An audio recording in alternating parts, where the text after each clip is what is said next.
শুরুতেই রাজধানীর পাইকারি বাজারে এসেছে নতুন পণ্য, ফলে স্বাভাবিকভাবেই ব্যস্ততা বেড়েছে বিক্রেতাদের। এ নিয়ে আরও জানাতে রাজধানীর পুরান ঢাকার ইসলামপুর পাইকারি বাজার থেকে যুক্ত হচ্ছেন সহকর্মী রাব্বি আল রাহিদ। রাব্বি, ঈদ ঘিরে পাইকারি বাজারে বেচা বিক্রি কেমন চলছে এবং দাম নিয়ে ক্রেতাদের বা বিক্রেতাদের কোনো অসন্তুষ্টি আছে কিনা জানাবেন।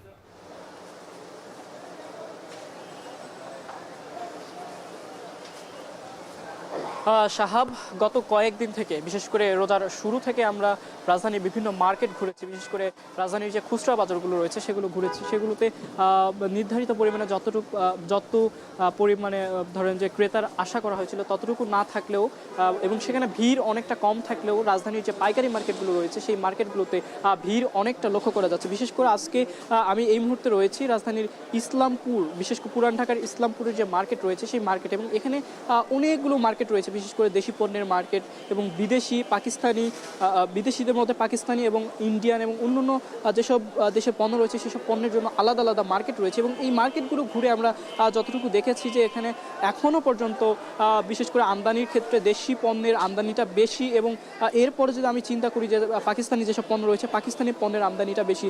বিশেষ করে রাজধানীর যে পুরো ইসলামপুরের যে লায়ন মার্কেট রয়েছে সেই লায়ন মার্কেটের দেশি পণ্যের আধিক্য বেশি, এবং পাশাপাশি লায়ন মার্কেটের অপোজিটে যে হায়াত দোলন মার্কেট রয়েছে সেখানে আপনি নর্মালি এই ইন্ডিয়ান পণ্যের আধিক্য বেশি। আর পাশাপাশি এখানে চায়না মার্কেটে পাকিস্তানি পণ্যটা বেশি রয়েছে। তবে আমরা মিক্সড মার্কেটের বিক্রেতাদের সঙ্গে কথা বলে যেটা জেনেছি যে এখানে পাকিস্তানি পণ্যের ইয়েটা বেশি দেখা যাচ্ছে, পাকিস্তানি পণ্যের চাহিদাটা অনেকটা বেশি। বিশেষ করে এখানে নর্মালি ইন্ডিয়ান এবং পাকিস্তানি যেসব পণ্য রয়েছে সেই পণ্যগুলো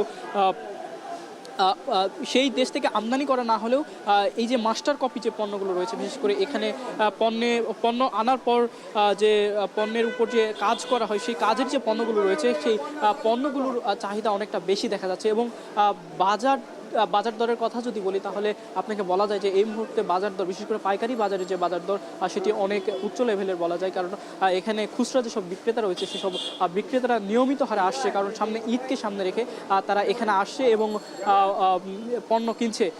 সাহাব, এই ছিল রাজধানীর ইসলামপুরের যে পাইকারি বাজার রয়েছে সেই পাইকারি বাজার থেকে সর্বশেষ পরিস্থিতি।